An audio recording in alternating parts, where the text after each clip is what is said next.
سلام عرض میکنم خدمت همه همراهان پادکست هرکول. خیلی خوشحالیم که یک فرصتی دست داده در اپیزود 56 یک مهمان بسیار عزیز و ویژه داریم، دکتر الیاس کوثری، که نیاز به معرفی ندارن، اما میخوام که تو این اپیزود از خودشون خواهش کنم برای شروع صحبت یه بیوگرافی از خودشون بدن که به یادگار بمونه و برای حالا دوستانی که ایشونو میشناسن یه یادآوری بشه که ایشون در چه مدارجی رو گذروندن و چه جوری شد که اصلا سر از بدنسازی در آوردن.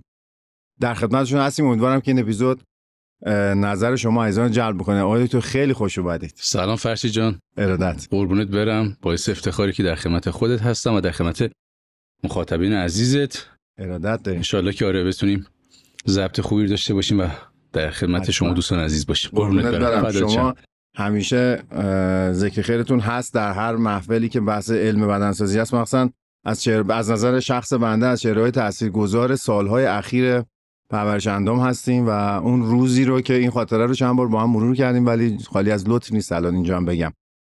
اون روزی رو که من تو کلاس مربیگری درجه 1 بودم، شما مدرس بودیم، اولین روزی که شما رو اونجا زیارت کردم، خب ما ذهنیتمون از مدرسا این بود که الان میان مثلا یه پاورپوینتی باز میشه در مورد تمرینات قدرتی و خب مثلا حالا این 5 تا اصل مثلا تمرین قدرتی و اصل برگشت پذیری و فلان و فلان. بعد معمولا هم مباحث به سمت پرورش اندام نمیرفت، همیشه در مورد تمرینات قدرتی صحبت میشد، یعنی حتی علمی و تئوری طور، خیلی تئوری. یعنی من حتی یه نمونهش هم دارم، نیازی هم به اسپردن نیست.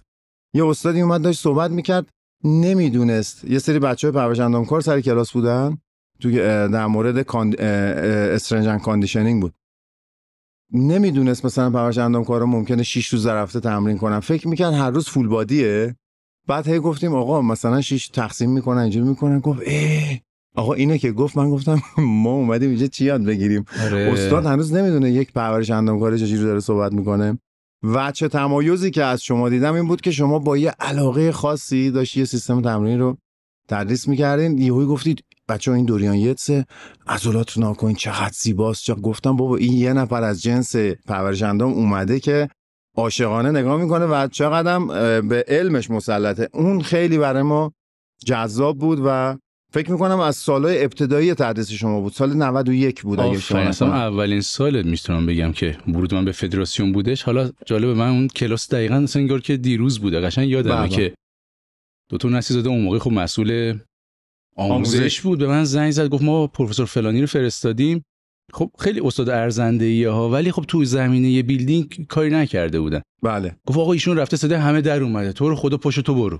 بله. من شما موضوع نگفتی، آمادگی ندادی، پاشیدیم اومدیم و بعد منم سر کلاس یهو دیدم که ردیف اول قهرمان جهان نشستن، ردیف دوم مثلا شما نشستی و بچه‌های مثلا اختیار دارین که دارن با مجلات مختلف دارن کار میکنن نشستن. بله. اولش شروع سخت بود ولی خب دیگه خدا رو شکر کلاس خوب جمع شد. آره نه خیلی قشنگ و جالب بود. بعدم که دیگه ان شاءالله با هم ارتباط گرفتیم و دیگه با خوشحالی آره واقعا خیلی لذت بخش شد.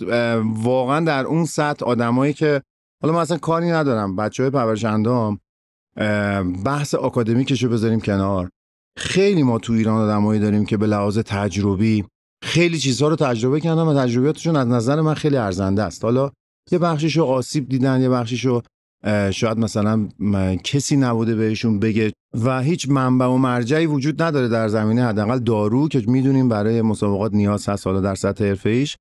بنابراین میان و از جونشون مایه میذارن بعضیا و این مسیر رو میرن. اینو میخوام بگم که شما میایین مواجهه پیدا میکنین با این آدما، اگر از اون استاد اولیه ایرادی گرفته شده احتمالاً اینه که اینا تو تجربه تمرینشون رو بستن، حالا ولو این که اشتباه هم تو شما پیدا بکنی، ولی اومدن یه چیز جدید بشنون دیگه که میدونم این اتفاق با شما افتاد. شما تشریف آوردین و راجع به سیستم‌های تمرینی یه جوری صحبت کردین، بچه‌ها همه استقبال کردن. پذیرفته شدن یک استاد آکادمیک در جمع افرادی که دارن تو میدون کار میکنن خیلی کار سختیه و این از خصوصیات بارز شماست. موقع خب سنم کم بود، 25 6 سالم بود. آره ماشاءالله. و البته خب همون موقع جوان‌تر بودیم، فقط من نبودم، ولی بله. آره یه کمی بعد حالا تو اون فضا وارد شدن برام سنگین بود. یعنی شاید بیشتر دوست داشتن یه فرد حالا استاد حجیم‌تر، پخته‌تر، سن و سال دارتر آره ببینن، ولی حالا خدا رو شکر آره اونجا کلاس خیلی خوب پیش رفت دیگه. از اون سالم که دیگه همینجوری من این سوال مونده و از اون همه سال وقت نشد. حالا ما با هم خیلی گپ زدیم، ولی برای مخاطب خیلی فکر میکنم جذاب باشه که شما چی شد که اصلا انقدر علاقه‌مند به پرورش اندام شدین و با توجه به اینکه از نخبه‌های درسی بودین، حالا هم لطفاً این مسیر ارشد و مسیر دکترا رو خودتون یه اشاره بفرمایید و اینکه بعد چی شد انقدر علاقه‌مند شدین، اینا رو چجوری به هم رسوندین. این خیلی جالب و قابل الگو برداریه به نظر. آره به نظرم خب خیلی خانواده نقش داشت.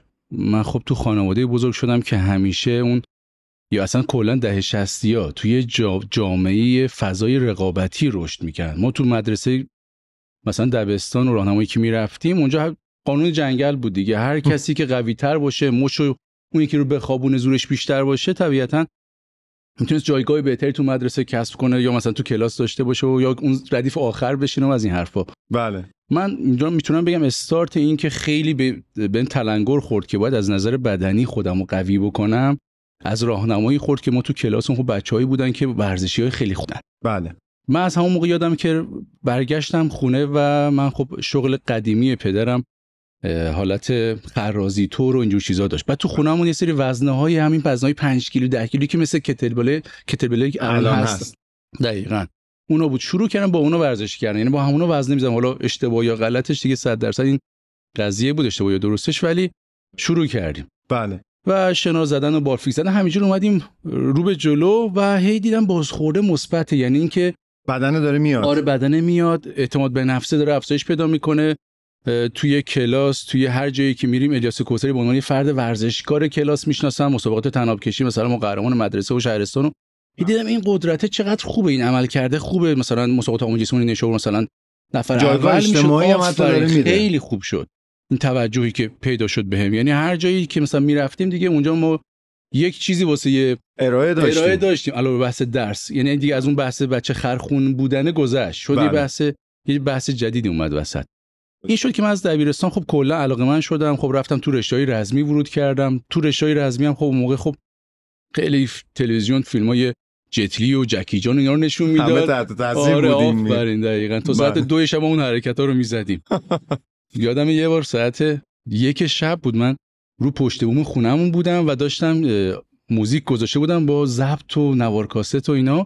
بله. داشتم موزیک گوش می‌کردم، ورزش می‌کردم. بعد یهو خب اون موقع مثلا معمولاً شاید ساختمونا اینقدر ماشاءالله بلند نبود و دیدم همسایه اومده با خانواده‌اش که رو پشتمون بخوابن. یهو دیدم با تعجب نگاه می‌کنن این موقع صبح این موقع شب ساعت 1 شب داره مثلا ورزش میکنه. آره شنا میره، شکم میره. بعد آره دیگه میخوام بگم این ذهنیت شکل گرفته بود و خوشبختانه ادامه پیدا کرد. من خب رشتم ریاضی بود اون زمان ما، یعنی سال 1380. بله. دیدگاه این بود که بریم مهندس بشیم، مهندس برق بشیم، فلان بشیم. شاید اون موقع خیلی پزشکی مثل الان یا رشته‌های تجربی خیلی رو بورس نبود، خیلی مهندسی‌ها بود. دقیقاً. آره یعنی مثلا گفتن شما معدلت خوبه برو مثلا رشته ریاضی، شما معدلت یا در فلان درصد مثلا اینجوریه برو تجربی، و بقیه هم که حالا رشته دیگه میرفتن. دقیقاً. من دیپلمم ریاضی بود، تموم شد. حالا خیلی مفصلش نکنم، مهندسی معماری قبول شدم و رفتم یزد. بله. یه ترم مهندسی معماری خوندم و همونجا تو همون یه ترم هم اساتید خیلی بهم بازخورد مثبت دادن، گفتن تو استعداد خوبه، شاگرد اولی فلانی. یهو من نتایج تربیت بدنی برام اومد. که آقا تو تربیت بدنی تبریز قبول شدی. مثلا یک روز بهش فکر نکردم، یعنی یه لحظه من بهش فکر نکردم، گفتم من وسایلمو جمع میکنم میرم. با اینکه خب اون دوران اصلا تربیت بدنی شناخته شده نبود. یعنی مثلا ما می‌خواستیم درس بخونیم، میگفتن درس خوندن شما اینه که مثلا دور زمین بچرخید، اون مثلا هر دوری بزنید میشه یه دور کتابتون. اینجوری بود. بعد من پا شدم رفتم تبریز و کلا بارو بساطمو بستم و رفتم. حتی یعنی مثلا من دیگه به خونه برنگشتم نیشابور، مستقیم رفتم تبریز و ثبت نامو انجام دادم. که من حتی بعدش که برگشتم بعد چند ماه، بعد 6 ماه من برگشتم خونه، حتی یه کمی داداشم ناراحت بود، بابام یه کمی ناراحت بود، چون شما هم معماری کردین اومدین برای تربیت بدنی. حتی مثلا من یادمه که اون موقع گاهن تو مهمونی‌ها بحث که میشد، حالا خب یه کمی مهم بود براشون که مثلا بگن ما پسرمون فلان دانشگاه داره فلان درس رو میخونه. فرهنگ غالبمون همین بود، همه خانواده. دقیقاً. من حتی یادم یه مهمون ما داشتیم که گفت مثلا خب آقا الیاس داره چی میخونه، بچه‌تون ماشاءالله درس خون بود، اون هم ازش تعریف میکردین، چی شد؟ یهو دیدم همه سکوت کردن، گفتم که تربیت بدنی میخونم. بعد یهو مثلا لب و لوچش تربیت بدنی میخونی، یکم لب و لوچش آویزون شد و بله تو ذوق خیلی‌ها خورد. مثلا خب خیلی اون موقع تحت فشار و انتقاد بودم، خواه ناخواه اذیت میشدم، ولی همون انتقادا و همون تحقیرایی که اتفاق میافتاد و اون غمی که تو چشم مثلا مادرم یا پدرم میدیدم که این پسر ما مثلا تو درس به جایی نرسید بعد بره کاسب بشه، البته الان کاسبی شغل آزاد ماشاءالله رنگ اوله، ولی اون موقع اینجوری شد.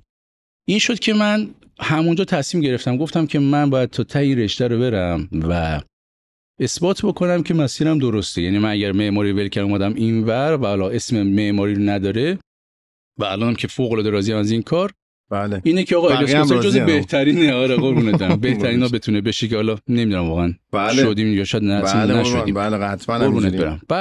بدنسازی هم که من خب از سال از 16 سالگی یه اتفاق مثبتی که افتاد از 15 سالگی، ما یه مستاجری برای اون اومدش که ایشون قهرمان استان بود تو بیلدینگ. حالا اسمشو بخوام بیارم یا نه، آقای کوشکی بودش. بله و بعد تو مسابقات کشوری هم مثلا باز دوباره تونسته بودن یه مقامی رو بیارن. و واقعا بدن زیبایی داشتن. بله. بعد مثلا بازخورد دیدن این فرد رو خودم میدیدم یا همسایه‌ها میدیدن، علاقه من شدم. رفتم بهش گفتم آقا رضا من از که بیام مثلا باشگاهتون ثبت نام کنم فلان از این حرفا. گفتش که چند سالته؟ گفتم مثلا من 16 سالمه. گفت خب هنوز زوده، 18 سالت که شد پاشو بیا. و واقعا من همون دیگه میتونم بگم زودترم باز شروع، اینقدر عجله داشتم زودتر شروع کردم، تابستونا میرفتم باشگاه و دیگه استارتش خورد و دیدم واقعا علاقم تو اون زمینه زیاده. تربیت بدنی که حالا دیگه به لطف خدا و علاقه خیلی زیادی که داشتم، با این که حالا تو درسام همیشه خوب بودم و رتبه 1 کلاس بودم، تو عملیام هم میتونم بگم جز دوتای اول بودم. تو همه دروس عملی خدا رو شکر این اتفاق افتاد، یعنی شنا، کشتی، دو میدانی همشون به این صورت بود خدا رو شکر. بعدم که حالا تونستیم به لطف خدا باز دوباره رتبه 1 کنکور کارشناسی ارشد بشیم تو وزارت علوم و قربونت برم. بعدش دانشگاه تهران یک کمی خب درگیر تو مقطع ارشد درگیر کار هم شدم، چون متأهل شده بودم و باید یک کمی به فکر آینده و زندگی می بودم. نتونستم اونقدر رو درس تمرکز کنم و ناراحت هم نیستم، یعنی باید من وارد بازار کار می شدم. و اصلا همیشه توصیه‌ام به بچه‌ها اینه که کسی که به این سمت میاد از همون ترم اول کارشناسیت به فکر کار فضای بیرونت باش، نه اینکه بخوای ریسک بکنی یا هر کاری رو قبول بکنی و بخوای به بچه مردم و پدر مادر مردم بخوای آسیبی بخوای بزنی، ولی نه، زمینه‌شو درست بکن، واسه خودت هدف گذاری بکن. مثل من صبر نکن تا کارشناسی تموم بشه. بله. این اتفاق به نظرم خیلی میتونه کمک بکنه. من از ارشد این اتفاق افتاد و این جرأت رو پیدا کردم که این کارو بکنم. کارمو با فدراسیون ورزش رزمی و تیراندازی شروع کردم. بله. تدریس تو اونجاها و انجمن تربیت بدنی تهران شروع کردم. هی دیدم بازخورده مثبت تو تدریسم و دیدم واقعا به این قضیه علاقه دارم که میتونم هر چیزی که دارم تجربه میکنم در کنارش مثلا به تئوری هم دارم میفهمم و انتقال میدم. دیگه رفتم دوباره دکترا، تو دکترام دوباره رتبه 1 شدم و دیگه از من خب سال 89 دیگه دکترا قبول شدم. و از همون سال خیلی تخصصی تر دیدم که باید دنبال فیلدم رو اگر بخوام انتخاب بکنم تو بحث مطالب دکترا توی بحث بدنسازی و تناسب اندام و ایناست که دیگه از همون موقع ادامه پیدا کرد. و یه نقطه عطفش این بود که یه روز من بیدار شدم دیدم که گوشیم داره زنگ میخوره، جواب دادم دیدم که دکتر امیری رئیس کمیته آموزش وقت فدراسیون گفتش که دکتر ما از شما زیاد تعریف شنیدیم، به واسطه هماتاقی که من داشتم با ایشون آشنا بودن. حالا خیلی جالب این اتفاق. بله. گفت ما دنبال مدرس خوب بودیم، ایشون گفته ما همکلاسی هماتاقی داریم که اینجوری مثلا نخبه بوده و خیلی هم خودش تو کار وزنه است و مسئول باشگاه مثلا دانشگاه بقیت الله است. بله. ایشون میتونی ازش استفاده کنی. که دیگه به من زنگ زدن. میخوام بگم حالا خدا رو شکر که ما با سفارش وارد نشدیم. یعنی خودشون تماس گرفتن و این خیلی برام شیرینه. دقیقاً عزیزین. آره چون من آدمی نیستم که حقیقت متاسفانه بخوام رزومه ببرم جایی. دوست دارم که خود رزومه کار بکنه و بیاد پیدا خود انقدر قوی بوده باشی که خودش صدا بکنه و اونو خودشون زنگ بزنه. دقیقاً. که دیگه ورود کردیم و دیگه الان سال 91 میتونم بگم تا الان که 1402 اواخرشیم دیگه مشغول تدریس تو فدراسیون. ماشاءالله هر سال هم در این سالهایی که الان گذشته این بازخوردی که ما میشنویم، حالا علاوه بر دوستی که داریم، بازخوردی که ما میشنویم همینطور هست و هی بهتر و بهتر میشه و امیدواریم که این فضا مطلوب تر باشه برای اینکه شما بتونید انتقال تجربه بکنید. یکی از مهمترین نکاتی که شما در صحبت ها اشاره کردین، انتقال دادن مطلب خیلی مهمه. و دوم این آشتی دادنه، این بحثی که همیشه با هم میکنیم، آشتی دادن دانشگاه و میدون، آشتی دادن اطلاعاتی که داریم یاد میگیریم به عنوان علم این ورزش و اینکه حالا در باشگاه چقدر عملیاتیه. بله. خیلی چیزا رو کاغذه، نمیشه فقط به اون ور اکتفا کرد که الان مثلا توی تحقیقاتی که مخصوصا الان در حوزه EMG هست چقدر توش شک و شبهه میاد. از اون طرف توی باشگاه میای میبینی آقا نمیشه عملیاتش کرد و خیلی سخته این دوتا رو به هم رسوندن. یکی از نقاط قوت شما این بوده که به نظرم همزمان باهاش داشتید خودتون تمرین میکردین، تجربه میکردین و این بحث علاقه اینجا برای اون دوستانی که دارن تربیت بدنی میخونن خیلی میدونم به شما هم دایرکت زیاد میاد. از ما هم خیلی موقع میپرسن که ما الان ابتدای رشته تربیت بدنی هستیم. برای اینکه بچه‌ها راه خودشون رو پیدا بکنن شما چه توصیه‌ای میکنید تو تربیت بدنی؟ چه جوری انتخاب کنن رشته رو یا گرایش رو؟ و برای اینکه موفق بشن یه نکته طلاییش که همین بود که شما فرمودین، من اینو میگم بعد شما اضافه بفرمایید، که همزمان با درس خوندن به فکر بازار کارتون هم باشین. یعنی انقدر منفک از فضای بیرون نباشین که بخواید تموم کنین تازه بیاین وارد فضا بشین. به غیر از این شما چه توصیه میکنین با توجه به اینکه همه رو گذروندین؟ شما اختیار دارین عزیزم. من شاید الان یه باز برگردم به عقب بتونم مسیر درستری رو انتخاب بکنم، ولی این که من همیشه میگم که خودتون رو مثلا به جای نسل 10 سال بعد به الان نگاه نکن. ببین 10 سال بعد با این سبک زندگی که ما داریم پیش میریم داره چه اتفاقی میفته. الان خب یه اتفاقی که افتاده به شدت، یعنی من اگر یک باکس Q&A میذارم که میخوایم کوئسچن و انسور داشته باشیم و مثلا پرسش و پاسخ بخواد بیفته، میبینم نصف سوالا در رابطه با آسیب‌های مهره‌های کمریه. خب میخوام بگم نشون میده که سبک زندگی ما این نیست که من میگم فرد غلط زده حرکت و نه، سبک زندگی اشتباه ما داره خیلی سنگینی میکنه به اون ورزش و فعالیتی که من میخوام داشته باشم. قبلا سبک زندگی طوری بود که انقدر فرد زندگیش پویا بود میگفتیم آقا این رفته تو باشگاه اشتباه حرکت رو انجام داده. بله. ولی الان این نیستش. میگیم یا این سبک تحرکش اشتباهه، منظورم اینه که این سبک زندگیش یه جایش مشکل داره و با این اتفاقاتی که داره میفته که حالا مثلا سبک زندگی ماشینی میشه، خوابات خیلی داره بی‌کیفیت میشه، کم داره میشه، ببینن مثلا تو چه حوزه‌ای میتونن ورود کنن.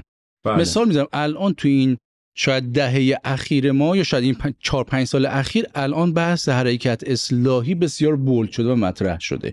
بله. خب الان باز دوباره الان همه دارن یورش میبرن به سمت حرکت اصلاحی. این داره اتفاق میفته. درسته. خب میخوام بگم که کاشکی که اینجوری نشه. من به این فاز فکر کنم که 5 سال و 10 سال دیگه باز دوباره حرکت اصلاحی داره این وسط اشباع میشه. من شاید الان بخوام بگم شاید نگاهمون به سالمندی خیلی میتونه جذاب باشه. بله. همونطور که الان بسیار دارن هزینه میکنن، اونایی که الان تو این زمینه سالمندی دارن کار میکنن میتونم بگم پردرآمدترین مربیایی هستن که در حال حاضر وجود دارن. خیلی راحت سالمنده، طرف میگه خب من دیگه این پول میخوام نگه دارم برای چی؟ بله. واسه آینده‌ای که الان فقط سلامتیش مهمه که زندگیش رو ارتقا بده. احسن. من میشنم گاهن فرد ماهیان همین دیشب بحثش بود اتفاقا. بله. 5 میلیون داره هزینه مربی خصوصی میده که بتونه این زندگی و این همه تلاشی که فرد کرده واسه این روز رو خراب نکنه و زندگیشو ارتقا بده. بله. بله. میخوام بگم یه نگاه زیبا میتونه به این قضیه باشه. نگاه دوم میتونه به بحث باز دوباره کودکان باشه. نه اینکه بخوایم بگیم این مابین رو بخوایم فراموش کنیم. مابین چون زمینش زیاده. تمرکز بالاست. دقیقاً. اینا یه مقدار مورد کم توجهی قرار گرفته. احسن. و این که یه اتفاقی که روز به روز تو کل دنیا داره میفته، ما روز به روز داریم با یک دنیای افسرده تر مواجه میشیم. ببینم برای این چیکار میتونن بکنن. اگر الان کراسفیت انقدر باب شده، این که الان رشای فانکشنال و گروهی انقدر داره جایگاه پیدا میکنه، یه بخشش برای اینه که انقدر مردم تعاملاتشون تو زندگیشون کم شده، به این سمت رفتن که حداقل تو ورزششون با 4 نفر 10 نفر ارتباط داشته باشن. آفرین. دقیقاً. میتونن به این قضیه هم خیلی، یعنی به کلاس‌های گروهی و ورزش‌های گروهی یا تو بحث همین افسردگی بتونن چه کاری چه فضای باشگاهشون رو تغییر بدن، ابزارهای بهتری بخوان بیارن یا همین کلاس گروهی رو طور بهتری بخوان بچینن. شاید یا اصلا جمع در کنار این کلاس گروهی یک جلسه مشاوره شاید چند ساعته مثلا با مخاطبین خود و شاگرداشون داشته باشن. بله. اتفاق بیفته. چیزی که ما الان داریم تو جوامع غربی می‌بینیم که هی جلسات هفتگی برگزار میکنن، به نظر اینها میتونه زمینای جذاب و زیبایی باشه که بهش توجه بکنن. کاملا درسته. این اصلا بحث روانشناسی در ورزش رو خیلی داره پررنگ میکنه. آره دقیقاً خیلی و شما بهتر از من میدونین که تحقیقات علمی داره در زمینه روانشناسی نشون میده ورزش اگر اندازه از داروها بیشتر کار نکنه، اندازه داروها داره کار میکنه در و بدون عوارض. بله بدون عوارض، بدون وابستگی، بدون عوارض. و این خیلی مهمه، مخصوصا که رشته تمرین با وزن، یعنی با وزن تمرین کردن، نظر شخصی من اینه که هر کسی هم میپرسه که بریم پرورش اندام، میگم نه، تمرینات با وزنتون رو کنار یک رشته دیگه بذارین، کار قدرتتون رو بسپارید به تمرین قدرتی. بله. ولی دنبال این نباشین که فقط هایپرتروفی کنید. همه زندگیتون هایپرتروفی باشه. بقیه مؤلفه‌های در واقع آمادگی جسمانی چی میشه؟ بله. یعنی قرار نیست همه بازو بسازن 50 سانتی متر، نه زمینه‌شو دارن، نه ریسکشو چرا باید بپذیرن. و متاسفانه گارد هست. ما بارها صحبت کردیم، من تو با یاسین عزیزم بارها در این زمینه تو پادکست ها حرف زدیم. گارد میگیرن، مثلا میگیم آقا دوپینگ نکنین، انقدر هایپرتروفی نکنین، رو مؤلفه‌های دیگه بیاین، روی سرعتتون بیاین، رو توانتون بیاین، روی انعطاف بیاین. همه فکر میکنن مثلا انگار شما میخواین یه فضایی رو از این آدما بگیرید، میخوای استوپشون رو بزنید، در صورتی که نگاه اگر کلانتر باشه، سلامت عمومی تر باشه، خب خیلی بهتره تا اینکه آدم این فیلد رو بیاد. حالا من اینکه از این بحث خارج نشیم، میخوام ببینم الگویی تو پرورش اندام داشتید؟ مثلا میدونم البته دنیات خیلی دوست داریم، حالا خودتون بگین کسی تو ذهنتون بوده هیچ وقت خیلی دوستش داشتین تو حرفه‌ای‌ها؟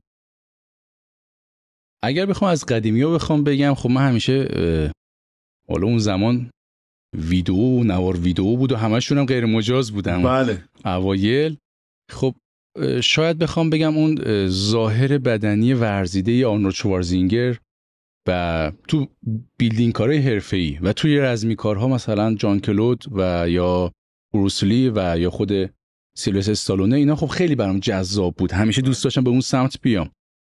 و حالا میگم اینها به لطف برادرها توی خونمون وارد شده این جذابیته. بله.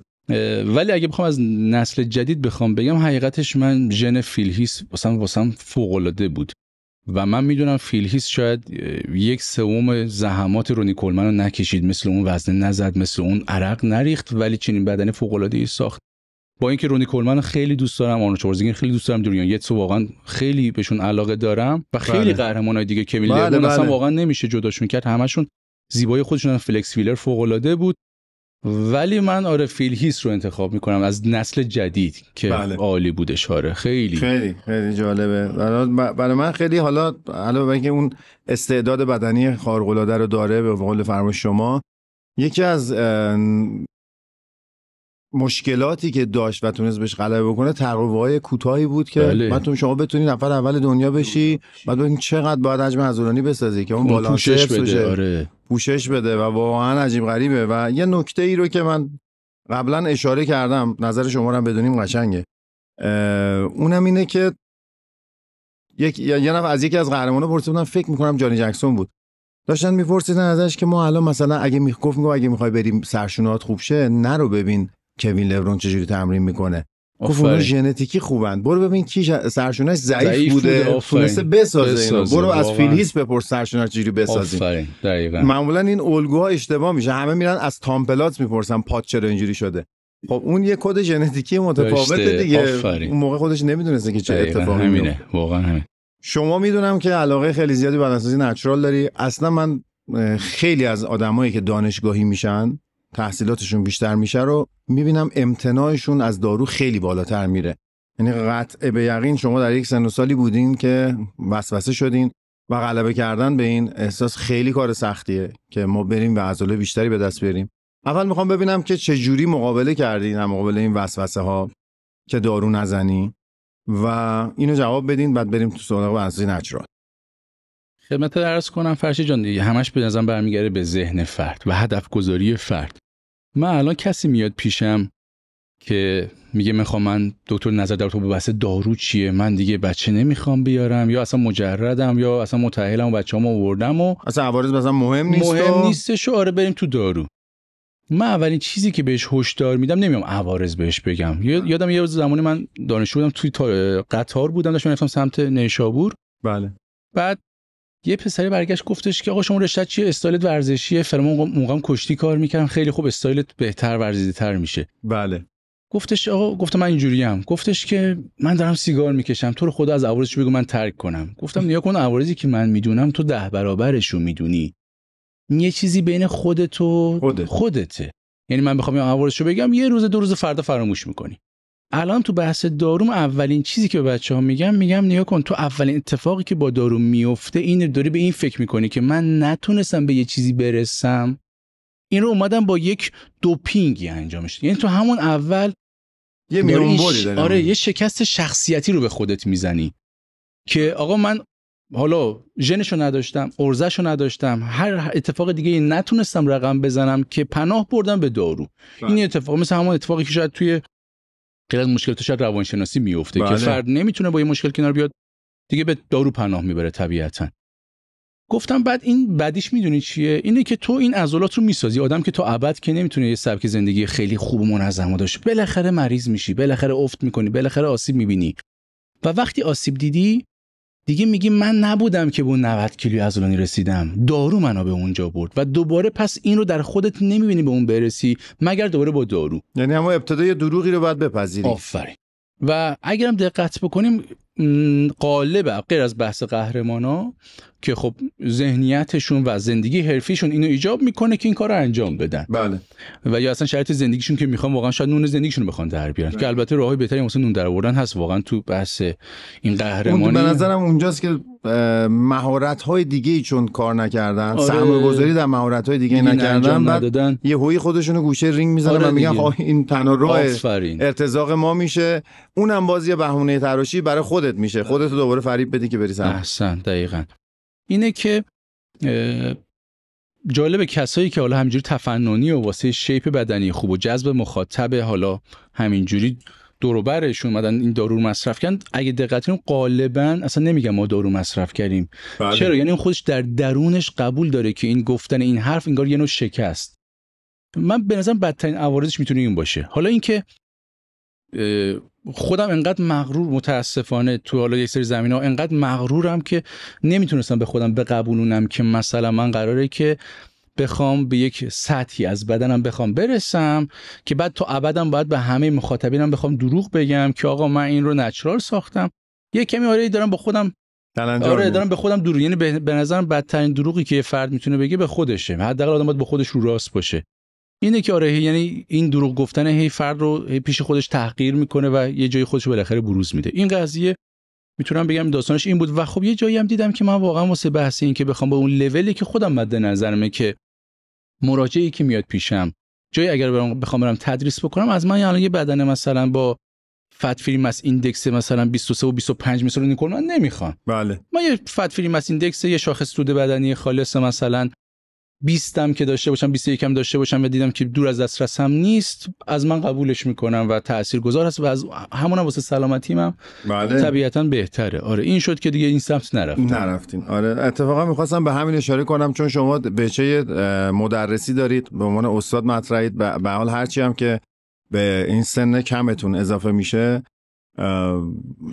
تجربه بیشتر میشه، توقع از شما بیشتر میشه و شما قاعدتاً در به عنوان یک مرجع بزرگتری بهتون رجوع میکنن و از شما میخوان. بنابراین اتفاقا خیلی انتخاب درستیه که شاید دانشگاهی ها اون وقت گارد میگرفتن که خب آقا یه نفری که خودش داره دوپینگ میکنه الان میخواد از چیه علم برای ما صحبت بکنه. کما اینکه چقدرم سخته. من همیشه میگم نچرال بودن خیلی کار سختیه و شاگرد رو نچرال پیش بردن کار باز سخت‌تریه، چون شما هی باید برنامه بدی، هی امیدوار نگهش داری، سرعت رشد کمه، رو ذهنیتش باید کار بکنی. و حالا اتفاقا سوال بعدیم همینه. میخوام به نچرالا شما بفرمایین که چه انتظاری داشته باشن، مخصوصا بعد از اینکه 3-4 سال تمرین کردن، چه انتظاری باید داشته باشن، با چه جوری خودشونو دلگرم بکنن به ادامه دادن این مسیر. شما چی کار میکنی با شاگردات؟ خدمت درس کنم که حالا حقیقتش کمی حالا همین کوچ بودن خیلی سخته. یعنی گاهن من روزایی شده که مثلا یه فردی اومده پیشم مثلا با این دیدگاه که من میرم پیش دکتر کوثری و ازش دارو میگیرم. نمیگم من تو عمرم به ورزشکارم دارو تجویز نکردم، اینو بگم دروغ گفتم. طبیعتا نه. خب من با شاید چندین ورزشکار حرفه‌ای توفیق داشتم کار کردم، هر چقدر ازش ممانعت میکردم ولی به خاطر رفاقتی که بینمون بوده بله متوجهم. آره بالاخره شرایطش پیش اومده که این اتفاق افتاده. یه بار یه بنده خدایی اومد و انقدر اصرار، یعنی اصلا بارشو بسته بود که بیاد از من دارو بگیره و آخرش جالبه یه فرد 35 ساله با گریه رفت. من در انتهاش بهش اینو گفتم شمایی که هنوز انقدر کنترل رو خودت و رفتارت و شخصیتت و این غضبت نداری و داری گریه میکنی، من میدونم که تو یه فردی میشی که قشنگ معتاد دارو میشی. و شده بود این قبلا دارو مصرف کرده بود، اومده بود پیش من که از منم دارو بگیره که با تجویز شما یه تاییدی بگیره و بره بقیه. آفرین دقیقاً. من اصلا هیچ اولین شرطی که میگم من کسی بدونم از نظر ذهنی قوی نیست و وابستگی روانی پیدا میکنه به دارو، بهش دارو نمیدم اصلا. شما هر برو 10 تا آزمایش درستم و سالمم واسه من بیار، همین کاری که ایشون کرده بود. بله. و توصیه که بخوام به نچرالا بخوام داشته باشم، طبیعتا خب خیلی مسیر سخته و یه اتفاقی که خودم دنبالشم حقیقتش برای این که انقدر متاسفانه الان ما تو حوزه نچرال تو کشورمون بسیار داریم ضعیف عمل میکنیم. یعنی یک امیدی، یه چراغی روشن شد متاسفانه تو کشور ما که آخ جون مثلا مسابقات نچرال قرار تو ایران برگزار بشه و اینها بنده خدای امیدی پیدا کردن. بله. و الان من میبینم همه اونها دوباره ناامید شدن. چرا؟ اومدن یهو رفتن دیدن که نه آزمایش و چکاپ درست حسابی داره اتفاق میفته، کیفیت بدنی ها مشخصه، چه اتفاقی داره میفته. من الان هر کسی که تو حوزه نچرال میام خودم بهش میگم که میگم شما ژنتیکت کششش رو داره که وارد حوزه نچرال بشی. ولی اینو بهت بگم اگر تو ایران شرکت کنی سرخورده میشی. تو ایران برو شرکت کن، برای کسب تجربت استرست بریز، رو استیج قرار بگیری و این اتفاقات برو مرزی هم نزدیکترش هم مثلا میشه ارمنستان، برو مثلا شرکت کن. بله. یا برو مثلا دبی حالا یا هر کشور دیگه‌ای که حالا اگر واقعا می‌خوای تو این فیلد وارد شی برو شرکت کن. و این سرخوردی که میگم متصل تو ورزش داخلیم به وجود اومد. حالا یه فردی که نه شاید این ژنتیک رو نداشته باشه بخواد تو مسابقات نچرال بخواد شرکت کنه، اصلا میلی به مسابقه دادن نداره. بله آره واسه سبک زندگیش به قول شما، واسه کیفیت زندگیشه، واسه یه بدن خوش فرم، دقیقاً همون پذیرش اجتماعیشه.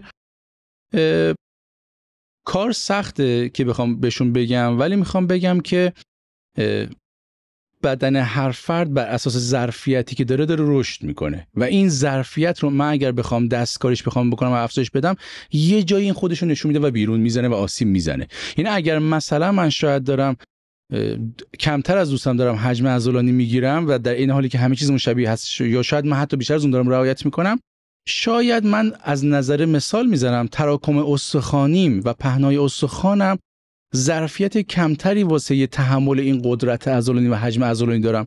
همونطور که اصلا توی بحث استعدادیابی این که یه فرد چه میزان عضله میتونه بسازه، یکی از اولین ملاک‌هایی که میاد بررسی میشه بحث تراکم استخوانی، یا بهتر بگم بحث پهنای استخوان فرده. هر فردی که استخوانش پهن‌تره، یکی از ملاک‌ها اینه که میتونه ظرفیت توسعه توده عضلانی بیشتری بخواد داشته باشه. پس من میبینم داربست میمونه. آفرین دقیقاً. میتونی بار بزنی. این یه نگاه میتونه باشه، نگاه قلبی عروقی میتونه باشه، نگاه سیستم عصبی میتونه بخواد باشه به این اتفاق. و خب البته هم که معمولا کسایی که حالا مثال میزنم سمت یک فردی میان که خودش نچراله و آکادمیک رفته جلوتر، خیلی هم به دنبال این نیستن که بخوان یک حجم خیلی افزایشی و زیادی داشته. ذهنیت خودشون درسته معمولا.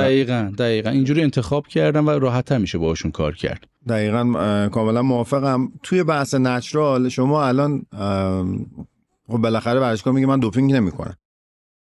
برای اینکه این نتیجه گیری‌ها بهتر بشه و اینقدر هم بحث مکمل‌ها داغه، شما کدوم‌ها رو توصیه می‌کنین که همیشه داشته باشن؟ تو مکمل برای عضله‌سازی تو چندین سال اخیر رو سیستم گوارش خیلی تاکید میکنن و ما هم همین کار رو انجام میدیم. یعنی میگیم تا جایی که میتونی به پروبیوتیک مثلا دقیقاً سیستم گوارش رو تقویت کن از طریق فیبر بالا، روغن‌های حالا غیر اشباع که حالا نه اینکه بگم اشباع ترک بشه، نه، غیر اشباع‌ها خیلی میتونن مفیدتر واقع بشن تو این زمینه و کاهش التهاب. بعد خدمت عرض کنم از سیستم گوارش که بخوام بگذارم که حالا دقیقاً یه بخش خیلی مهمش میشه بحث پروبیوتیک و پریبیوتیک ها، بسیار میتونه کمک بکنه. بله. کنترل شرایط استرس، این که هیچ فردی بدون استرس زندگی نمیکنه، همه استرس دارن، از اون ثروتمند ترینش، از اون قدرتمند ترینش تا یه آدم ساده و خیلی کف بازاری و عادی جامعهمون. بله. همه استرس رو دارن، ولی اینکه من این استرس رو چجوری مدیریتش بکنم خیلی مهمه تو بحث سیستم گوارش و سلامتی فرد. من اگر سیستم گوارشم خوب کار نکنه، اولین اتفاقی که میفته سیستم عصبی خوب کار نمیکنه. دیدیم من دلم معدم به هم میریزه، اصلا از نظر ذهنی هم به هم میریزم، حوصله‌ام کم میشه. قشنگ داره به شما نشون میده این اتفاق رو دقیقاً که چه بلایی داره سر بدن میاد. اگر من سیستم گوارشم خوب کار نکنه، طبیعتا من جذب غذاهای خوبی نخواهم داشت. اگر من سیستم گوارشم خوب کار نکنه، بسیاری ممکنه از ترکیباتی که باید اون اولین خط دفاعی بدن ما، یعنی سیستم گوارشمون باید نباید میذاش اینا جذب بشن، جذب میشن. پس به شدت میتونه رو سیستم ایمنیمون تاثیر منفی بذاره. یعنی من میرم همین سیستم گوارش داره همه چیزو با هم میزنه. پس به نظرم اول از همه رو سیستم گوارش باید تمرکز بشه. خیلی سلامتی این قضیه مهمه. و بعد از اون اگر بخوام برم، یعنی پس من سیستم گوارش رو تقویت کردم، میرم سراغ بحث این که حالا ببینم مثلا چه مکمل دیگه، اینجوری بهتره بگم که چه استفاده‌ای من میتونم از ترکیباتی از بیرون داشته باشم که واقعا بخواد یک تسهیل بکنه رشدم رو. دقیقاً یه چیز اضافه بر سازمان واسه من به همراه داشته باشه. این که من خیلی دارم میبینم متاسفانه مثلا میان یه سری اسیدهای آمینه رو یه جوری بولد میکنن. 100% مهمه. یه اسید آمینه اگه در بدن ما نباشه، میشه گفت یا کم بیان بشه یا تولید بشه، میگیم فرد باعث مرگش میشه. 100% این اتفاق میفته. حتی اسیدهای آمینه غیر ضروری که خود بدن هم میتونه تولید کنه، اگر تو تولیدش به مشکل بخوره، باعث میتونه را خیلی متاسفانه، حالا شاید با یه کمی تعویق، باعث مرگ بشه. بله. نمیخوام اینو زیر سوال ببریم، ولی برای فردی که اسیدهای آمینه رو داره از تغذیهش میرسونه و یا در بدنش داره به میزان کافی تولید میشه، دیگه ما نباید بیایم اینقدر مثلا مثل این بازاریا هی بولدش بکنیم این رو که آقا میدونی اسید آمینه مثلا آرژینین چه کاری تو بدن انجام میده. بله. این کارو انجام میده، سیستم ایمنی تقویت میکنه، واسه سیستم گوارش خوبه. خب باشه، اینا رو که انجام میده که این چیزیه که داخل غذا هست و داخل بدن هست. نکته اینه که این مکمل دهی شما این رو میتونه ارتقاش بده؟ نه، نمیتونه ارتقاش بده. بله. حالا من بیام تا فردا از فواید آرژینین بگم، از فواید الکارنیتین بگم، این عملکردی که داخل بدن داره. درسته. اگر بخوایم این رو در نظر بگیریم، شاید بگیم اولین مکملی که واقعا مکمل دهیش علاوه بر تغذیه و سنتیز در بدن میتونه خیلی منو یک تکونی بده، میتونه بگیم کراتین. طبیعتا همونطور که در این سالیان اخیر خیلی بهش توجه شده. فقط و کراتین هم فقط میگم نگاه متاسفانه فقط الان به باز دوره بحث عضلانیه. بله. در صورتی که دیدگاهش به رو بحث، چون کراتین خب ما میگیم که محلای ذخیره سازیش 3 تا قسمت اصلیه. یکیش عضله است و جایگاه اصلیه. بله. بعد از اون سیستم عصبی و بعد از اون هم بحث بیضه است. یعنی عمل کردش رو بحث این که میتونه اسپرماتوژنز رو افزایش بده یا تولید اسپرم رو میتونه افزایش بده. بله. میتونه عملکرد سیستم عصبی و کاهش خستگی مرکزی و افزایش سطح انرژی سیستم عصبی و حالا بحث هوشیاری و داستان دیگه میتونه تاثیر مثبت داشته باشه هم وجود داره. رو بحث عضلانی هم که اصلا میشه تا فردا در تو باهاش بحث کرد. آره، به نظرم یه مکمل خیلی ثابت کراتینه. ولی من فقط در یه جمله خیلی کوچیک میدونم طولانی صحبت کردم. نه، لذت میبریم عزیزین. در رابطه با کراتین یک اصطلاح اشتباهی داره، هی کار میشه و حرف زده میشه. میگن آقا کراتین نیاز به بارگیری داره یا نداره؟ نگاه کنید، اگر کراتین بارگیری نشه که اصلا اثر نمیذاره. اما این اصطلاح چه روش بارگیری؟ آفرین. این که حالا پس من باید کراتین در داخل سلول عضلات بارگیری بشه، حالا 20%، 40%، 60% نهایتا این اتفاق بخواد بیفته، این روشش فرق میکنه که من تو 1 هفته انجام بدم، تو 2 هفته انجام بدم یا تو 4 هفته بخوام انجام بدم. بله. این داستان متفاوته. پس کراتین باید 100% بارگیری بشه. ولی حالا برای کسایی که رشته‌های تحمل وزنی دارن، مثل رشته‌های استقامتی که باید بدوون، بله. یا فوتبالیستا یا بسکتبالیستا یا والیبالیستا که نمیخوایم یه رشد وزنی داشته باشیم، اصلا اینا بهتره که توی مدت زمان طولانی‌تر این بارگیری رو انجام بدن. برای بقیه خیلی مشکل ایجاد نمیکنه. اونایی که میخوان هایپرتروفی داشته باشن میتونن با بارگیریه، یعنی با همون تو به صورت فشرده طی 1 هفته به اون اشباع برسونن و ادامه بدن که همون روتین 20 گرم در روز میتونه. بله. چیزیه که همه دارن استفاده میکنن. بحث ما خیلی زیاده. من فکر میکنم به اپیزود بعدی برسونیم اینو، اگر که فضا باشه. ما که لذت میبریم از این همه شیرین بیانی شما و انقدر گرم صحبت کردن و انقدر به نکاتی اشاره میکنین که خیلی مهمه، حتما به اینا بپردازیم. من فکر میکنم این اپیزود رو شما یه جمع‌بندی بفرمایید در خصوص این که ما الان در مورد بدنسازی نچرال صحبت کردیم، بسترش وجود داره. من فقط این سوال وجود داره برام، با توجه به این که الان پپتاید هست و رهگیری نداره و حالا یه سری مسابقات هم اصلا کسی اصلا آزمایشی نمیگیره به قول فرمایش شما، اینو چی کار باید بکنه ورزشکاری که میخواد بیاد مسابقه بده؟ من همیشه میگم آقا اصلا قید مسابقه رو بزنید، یا اگر میریم فقط به نگاه تفریحی داشته باشید، آبگیریشو تجربه کنید، بالگیریشو تجربه بکنید، برید روی استیج خودتون رو ببینید، عکستون رو ببینید، چون قراره همه برین اونجا مدال بگیرین که، چون در نهایت من با داوری پرورش اندامی در هر رسته‌ایش، چه نچرالش چه چیزش، مشکل دارم، چون 5 تا داور 7 تا داور سلیقه‌ای میخوان بشینن. اگر در استانداردش آرا جمع بشود، یعنی بگیم همه چیز سالم و سلامته، ایدئالش، باز ما داریم به سلیقه مردم میریم دیگه. یعنی تو تمام پیشرفت چند سالت رو بر اساس ژنتیکت انجام دادی، رژیمت رو گرفتی، سختیاتو کشیدی، هزینه‌هاتو کردی، سر ساعت خوابیدی و هر گزینه دیگری، در نهایت داری خودتو میسپاری به 5 نفر تو رو قضاوت کنن، به 7 نفر تو رو قضاوت کنن. اگه داری میری اون تو، این انتظار رو داشته باشی اصلا شما آخر بشی. بله. و تمام هویتت و تمام دستاوردت رو نباید گره بزنی به اون، آفرین، به اون مداله، یا بیا اونجا مسابقت رو بده، یا اگر میخوای وارد این به قول شما آمادگی روانیشو نداری، اصلا چرا در مسابقات شرکت میکنی؟ اتفاقا الان یه عالمه فیتنس مدل در دنیا داریم، اصلا مسابقات رو گفتن آقا ما اصلا با کسی کاری نداریم، درآمدشون چندین برابر اون المپیاس تموم شد. نه خودشون رو به قضاوت میذارن، چون میگه من دستاوردامو دارم، بازار کارم هم دارم و دارم با این قضیه میرم جلو میرم دیگه. آره من فکر میکنم در خصوص پپتایدها هم شما یه صحبت کوتاه بکنید. من فکر میکنم نیاز هست، چون نوجوان ها الان توجیه میشن از این بابت که با این رویای شیرین که آقا پپتاید اومده همون کارا استروید میکنه، عوارضی در کار نیستش. 100%.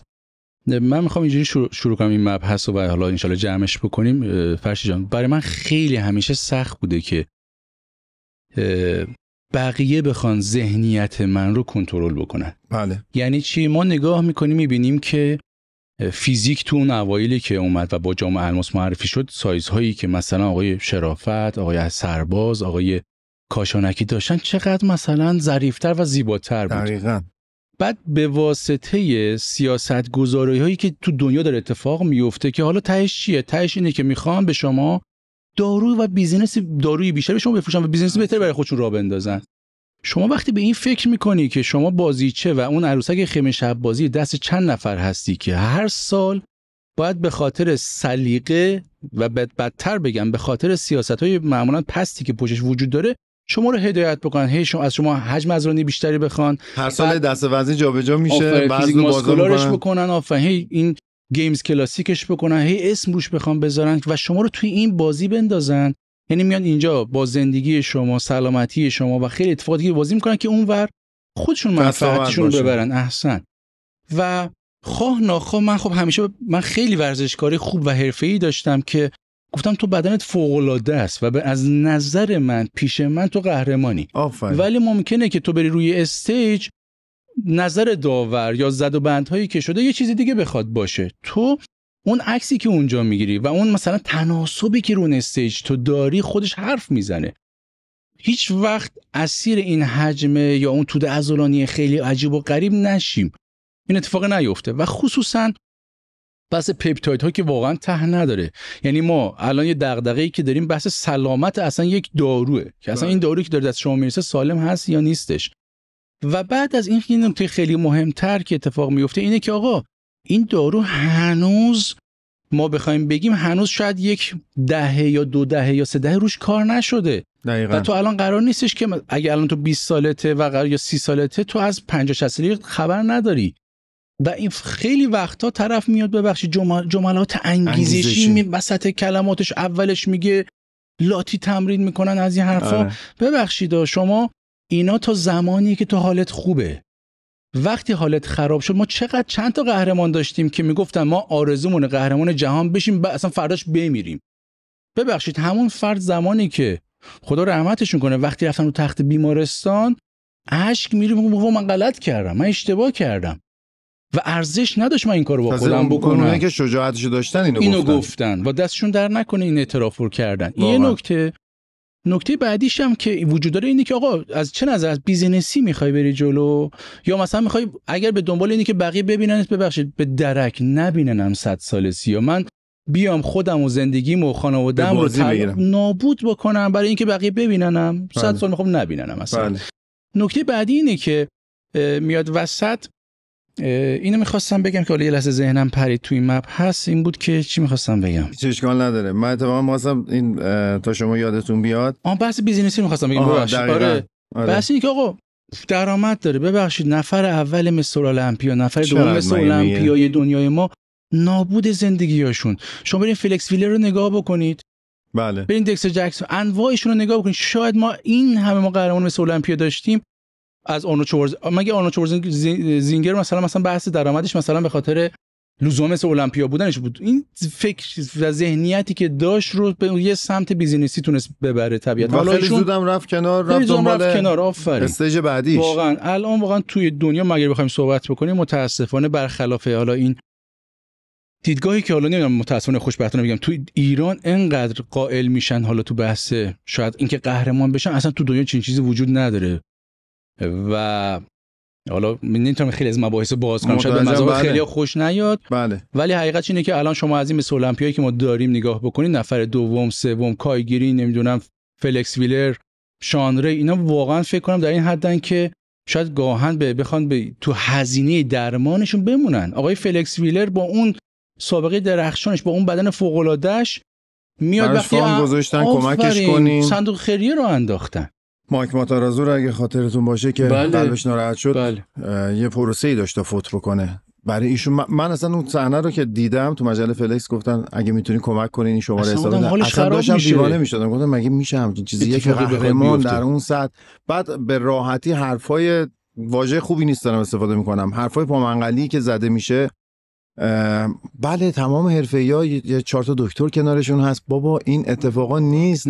دکتر کجا بود؟ یه توی یکی از نشریات خارجی یه گزارشی بود داشتن اشاره می‌کردن، گفت آقا باید بیاید توی کالیفرنیا ببینید توی اتوبوس‌های خراب شده که یه گوشه‌ای تو پارکینگ‌ها هست، بدنسازایی از سراسر دنیا میان اون تو زندگی میکنن، میخوابن که فقط عضله سازی کنن، شاید مثلا جو ویدر بتونه ببینتشون، بهش کاری بده، یه درآمدی بده.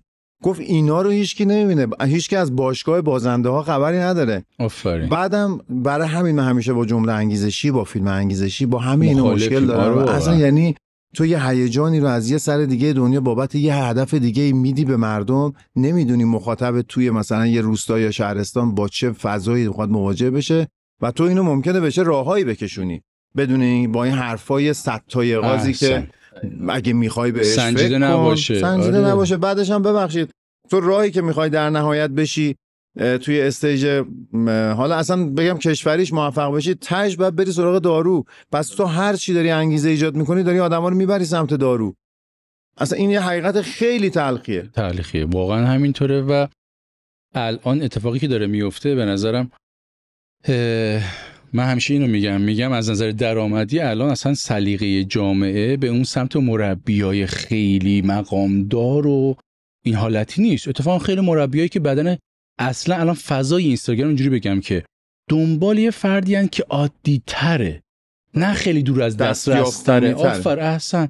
واسه همین من گاهی میرم طرف میگم ای بابا این فقط 4 تا سیکس پک داره بقیش استخونه. اتفاقا همون من میبینم که خیلی داره از نظر بیزینسی قوی عمل میکنه. و خیلی حیفه که ما بخوایم این ذهن و هوش و مهارت خیلی بالامون رو فقط به این سمت بریم که من پپتاید بزنم تا بتونم قهرمان بشم، فقط تنها درآمدم اینه. نه، ما میگم خیلی از مربی داریم که شاید تو عمرشون هم حتی یه بار رو استیج نرفته باشن و الان خیلی راحت دارن بیزینس رو قوی کار میکنن. اصلا پس میتونیم تو اون زمینه‌ها هم کار بکنیم، فقط با قهرمانی به فکر درآمد نباشیم. مگه اینکه فرد ژن واقعا خیلی نابی داشته باشه و بتونه اونم خیلی زود نشون میده. آره واقعا تو همون 1-2 سال اول خودشون نشون میده، نیاز به 20 سال نداره. من خیلی لذت بردم. خیلی متشکرم دعوت ما رو قبول کردین. تاج سر. به ما این قول رو بدین که ما یه اپیزود دیگه با شما ضبط بکنیم. قربون دارم ان شاء الله. حتما. چرا که نه؟ حتما. قربونت برم. هر صحبتی اگه هست بفرمایید، ما سر و پا گوشیم و لذت. عزیز نه خواهش میکنم. فقط میگم چیزی که برام خیلی مهمه اینه که به همون اندازه که رو پرورش عضلاتمون داریم اهمیت قائل میشیم، به همون اندازه رو پرورش ذهنمون اهمیت قائل بشیم و براش وقت بذاریم.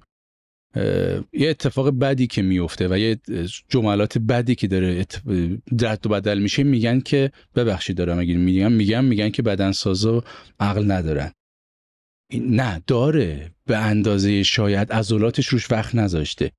و من یه گلایه‌ای دارم، این من همه بچه‌ها میدونم، من بسیار تعصب رشته‌مو میکشم. هر کسی میاد پیش من میگم اختیار، میگم کار با وزنه و بدنسازی باید کنار رشته‌های دیگه‌ات باشه. من اصلا کاری ندارم شما چه رشته‌ای کار می‌کنید، بعد یه روز بری باشگاه، دو روز بری باشگاه. بله. پس اینو اگه دارم میگم فقط به عنوان یه دلسوزیه و از این جمله خودم اذیت میشم. احسن که من میبینم مصاحبه‌های خیلی وقتا ورزشکارهای خوب خارجی رو میشنوم، میگم آفرین چقدر خوب حرف میزنه، چه ذهنیتی داره.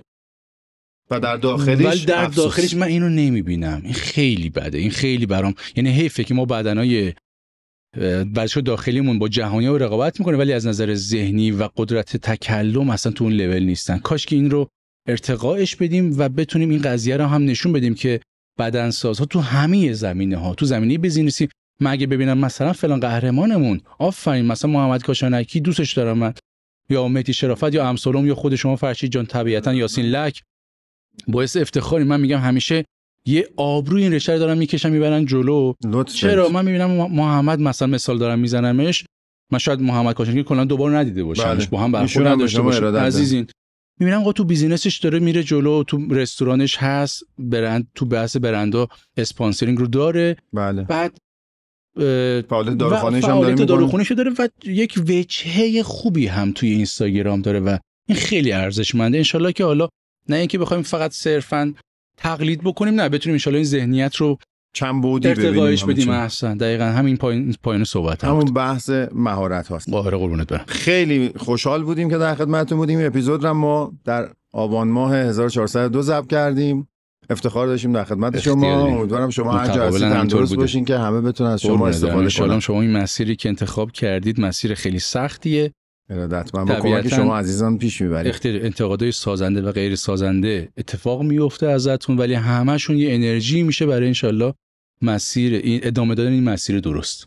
حتما از شما ما و انشالله خیرشو تو همین دنیا میبینید. به امید خدا. قربون شما برم، مخلص شما بشم. همه شما عزیزانم به خدای بزرگ میسپاریم.